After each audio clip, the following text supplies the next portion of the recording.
Hey, it's Craig. I just wanted to let you know that you can listen to Canadian History X early and ad-free on Amazon Music, included with Prime.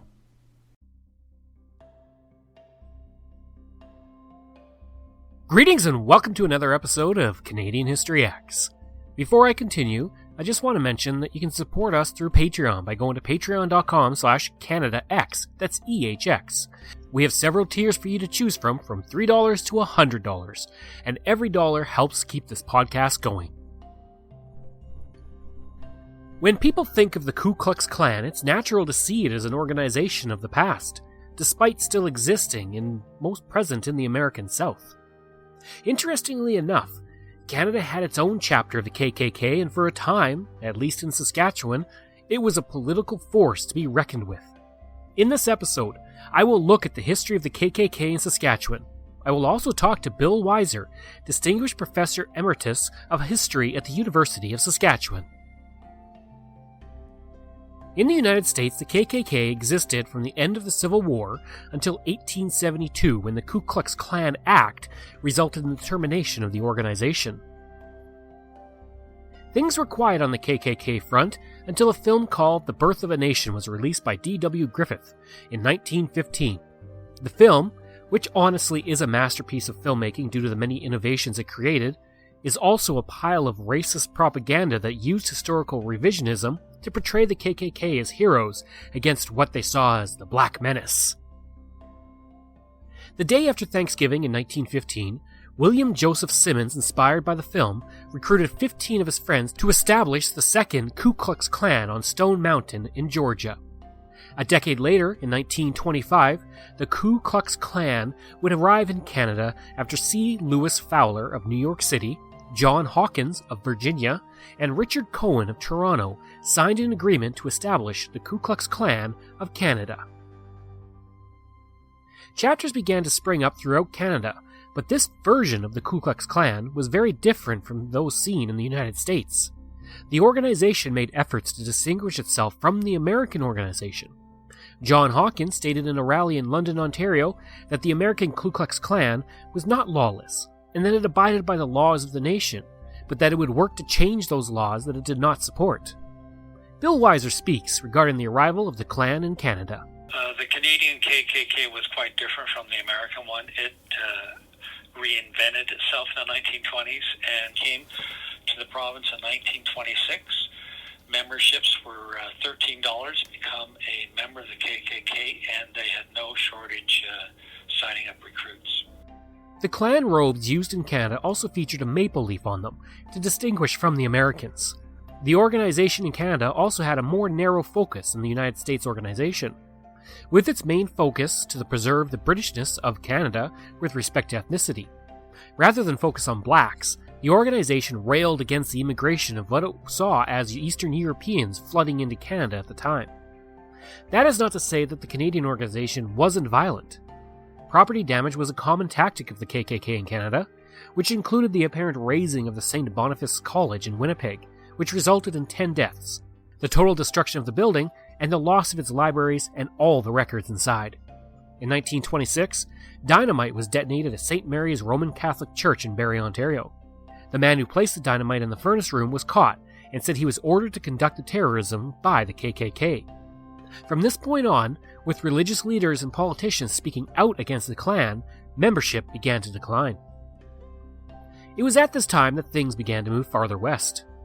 The Ku Klux Klan of Canada, and that's with a K, was another group in the country. Their principles were white supremacy that required members to pledge that they were white, Gentile, and Protestant. The organizers of what I would call a side chapter required everyone to pledge allegiance to Canada and the Union Jack, and did not allow Jewish people to be members. Roman Catholics could not be members either, as their first allegiance was to the Pope.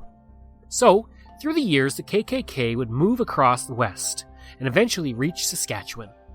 In 1926, KKK organizers Hugh Emmons and Lewis Scott from Indiana established a chapter in Saskatchewan. They then spent most of 1927 traveling around establishing branches in the province, charging $13 per individual.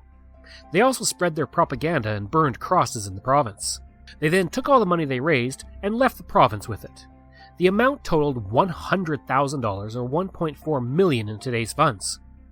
If we take how much each person paid based on how much was stolen, that means roughly 7,600 people signed up on this initial run. Enter in James Maloney, who worked with John Hawkins to revive the organization in the province.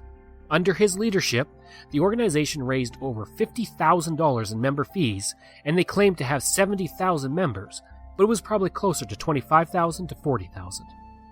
One of the reasons for this success is believed to be the opposition to the Liberal provincial government and its efforts to bring in new immigration to the province.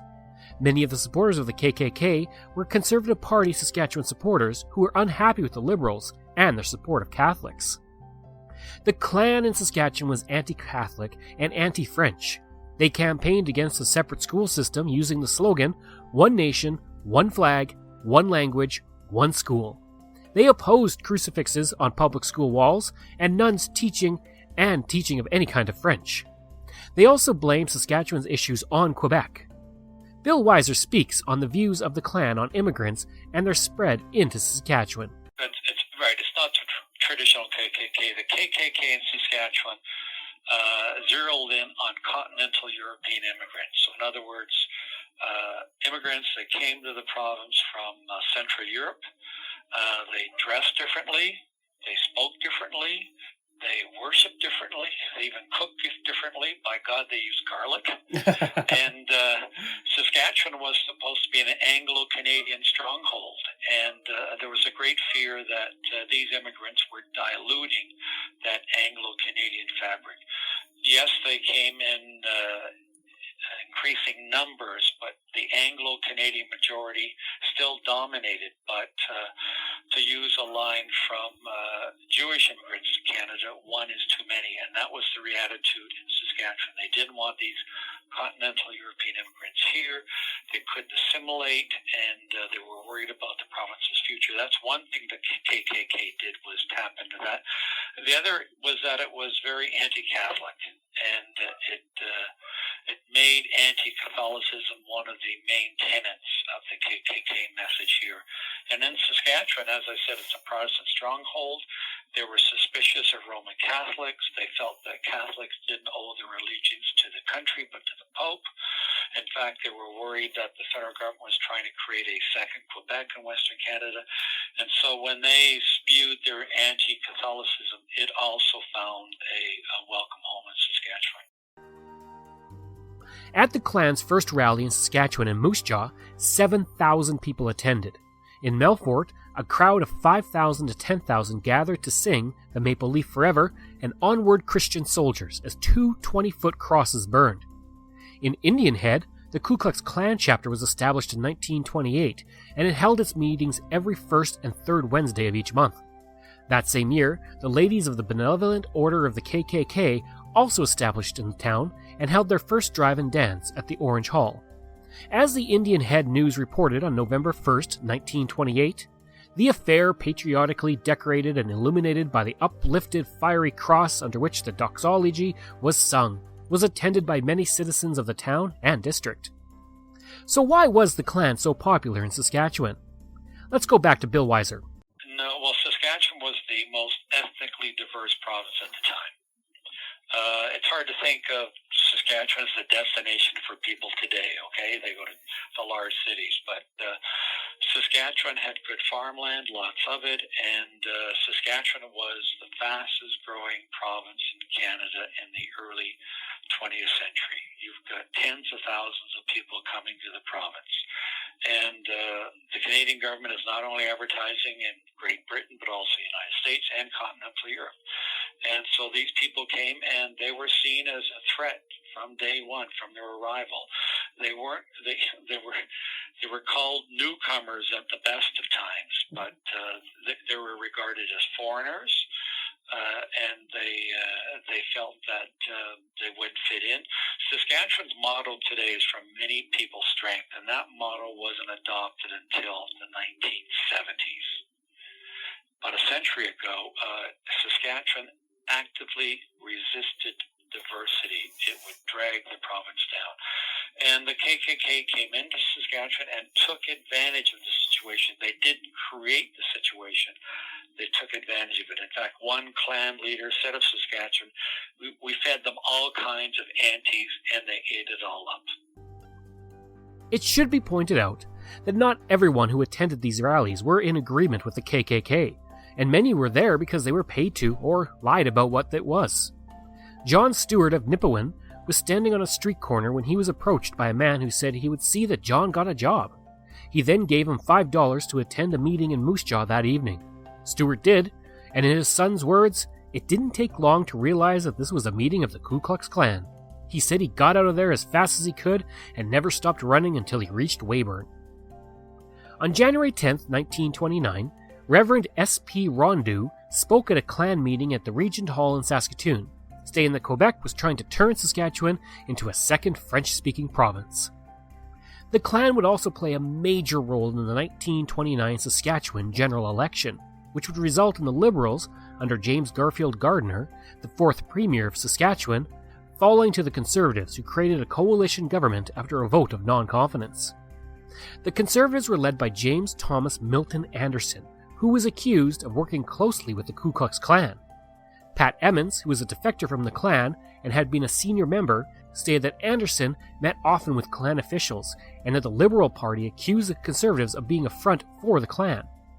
Anderson denied the allegations, but it should be pointed out that when he came to power, he took the Minister of Education portfolio along with the premiership and proposed amendments to the School Act to ban teaching French in schools, ban religious symbols in schools, including in Catholic separate schools, and the new government also terminated the recognition of teaching certificates granted by Quebec, which halted the recruitment of teachers from that province.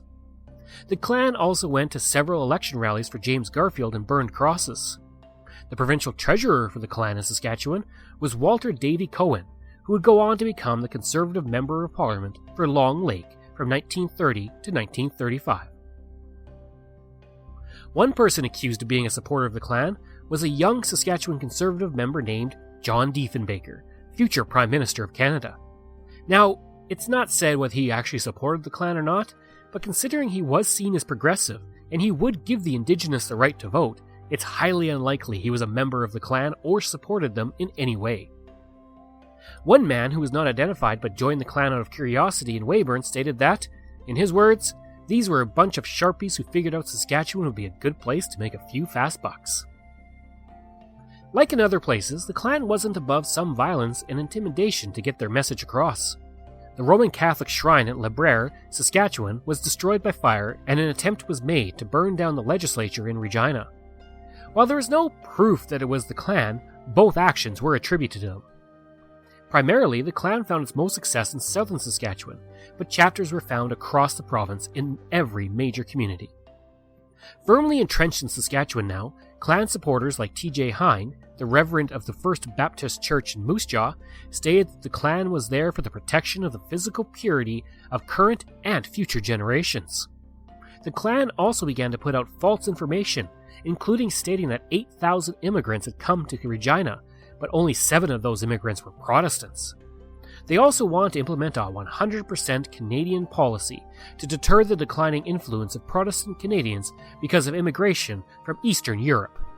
Hawkins would say at one meeting in Regina on February 28, 1928, that the Jew is granted greater privileges in Canada than in any other country in the world. He would also add, prior to 1920, Canada was in every sense of the word a British dominion. Today, less than 47% of the people living in Canada are of British descent. The balance of power has passed out of our hands completely. It should be noted that in the 1921 census, Saskatchewan only had 147,000 Catholics out of a population of 758,000, so not exactly taking over.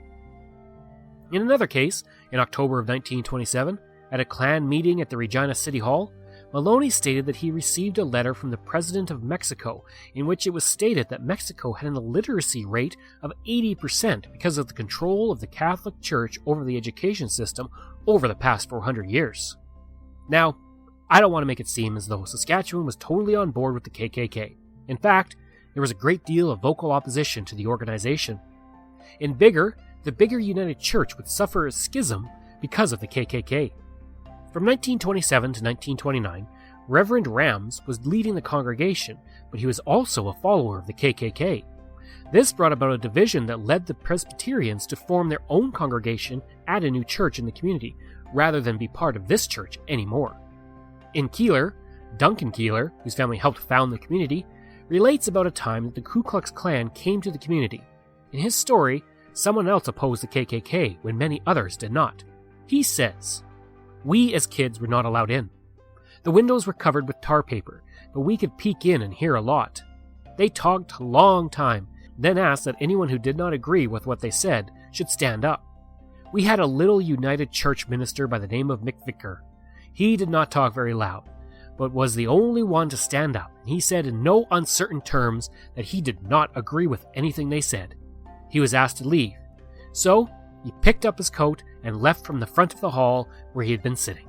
I always found very kind thoughts about this man." In Broderick, William Trevelyan said, "I remember the fear when we first saw those fiery crosses burning in the night.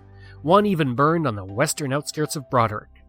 In Ceylon, the KKK came to the community in 1929 looking to hold a rally, but the government of the community refused to allow the organization to use any of their lodges. The high times of the organization would not last, though. With the Great Depression, people were more concerned with finding enough to eat and making money to feed their families and house them. Suddenly, the worries of the Klan faded away. Within a few years, the organization began to decline in Saskatchewan, and before long, it was gone. Bill Weiser elaborates on the downfall of the Klan. Their downfall was essentially the Depression.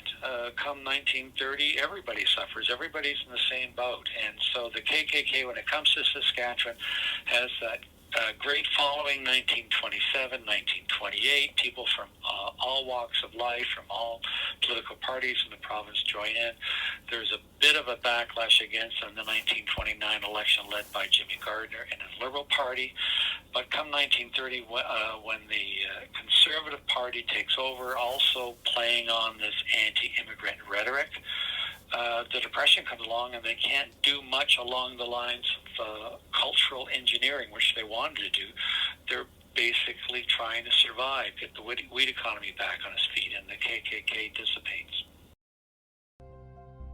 Now, looking at today, we can see several parallels between what you see shared on Facebook and Twitter and the message of the Klan in the 1920s, especially when it relates to immigration. Bill Weiser elaborates. There are parallels, because the same things they're saying about immigrants today were the same things they said about immigrants a century ago. You know, they won't fit in. And how are they going to fit in? They worship differently. They dress differently. You know, they're saying the same things today as they said a century ago. And Saskatchewan learned from that. And in fact, I wish other parts of the country would look to Saskatchewan and look at our experience through the first third of the 20th century and what this province went through and how it adjusted. Look at it today. Saskatchewan gave Canada the first Governor General of non-English or non-French descent, Ray Natition. I won't ask you to spell his last name. We've got Roy Romano, a Premier of Saskatchewan. That would have been unthinkable in the early 20th century, that a Ukrainian immigrant kid could become Premier of this province. So we've come a long way, but we still got a long way to go. And I think people need to realize that this anti-immigrant rhetoric that we're hearing today is nothing new. And we need to embrace these newcomers. Like a century ago, people came to Saskatchewan for a better life, if not for themselves and their children's children, and that's no different today. We're all in it together. I'd like to thank Bill Weiser for adding his knowledge of the KKK in Saskatchewan, and he also has a book coming out. Oh, a new book is coming out in 2 months. Is called In Search of Almighty Voice. That's my new book. Information comes from Wikipedia, the Canadian Encyclopedia, the Winnipeg Free Press, the Regina Leader Post, Early History of Saskatchewan Churches, Builders of a Great Land, Bridging the Years, Milestones and Memories, Blacks in Deep Snow, and the History of Indian Head and District. I hope you enjoyed this episode of Canadian History X, and if you did, please give a rating and review. You can also reach me at CanadianHistoryX, that's EHX, @gmail.com. Thanks, and we'll see you again next time.